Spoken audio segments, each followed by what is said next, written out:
Bekiombegia Kenya Secondary School Sports Association na Sorosagirwa Nyamira omwalimu omekaine buna Paul Ukelo bw'eskuru ya Misambi Secondary School esokera kwendiki timu kurwa sorongorwa Gusii kirabasi cyosore cyekerango kerikia regionals inseye chiwikibere kuruvo nigase eskuru ya Maranda High School nareko bakonye kiganeria mayasi kikosori ya skuru nareko bagakobori abatineri be kikosori kikwene kibuna aboro kibube cy'skuru abo kabanya ko bakogosori ya kikosori cy'ava orokia ase abaorokibwa asensemeria secondary. Kwa yale teams ambayo yanajitayarisha kwenda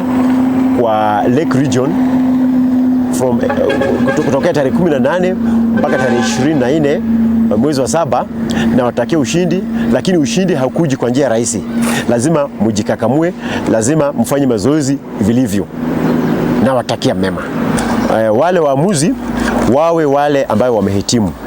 wasiwe na mapendekezo, wasilalie timu fulani ama wapendekeze timu fulani, wawe katikati na waamue mechi vilivyo. Wale ambao wamepewa jukumu ya kusimamia mchezo wasimamie vilivyo, na wale ambao wamepewa jukumu ya kusimamia mechi pia wasimame katikati, wasiwe wanaegemea upande mmoja. Mchezo ya shule ibaki ya wanafunzi na mchezo ya shule ikuze talenta, ili siku za usoni tuwe na wale wachezaji wa kujiunga na timu zetu kama zile Shabana, kama Gor Mahia, kama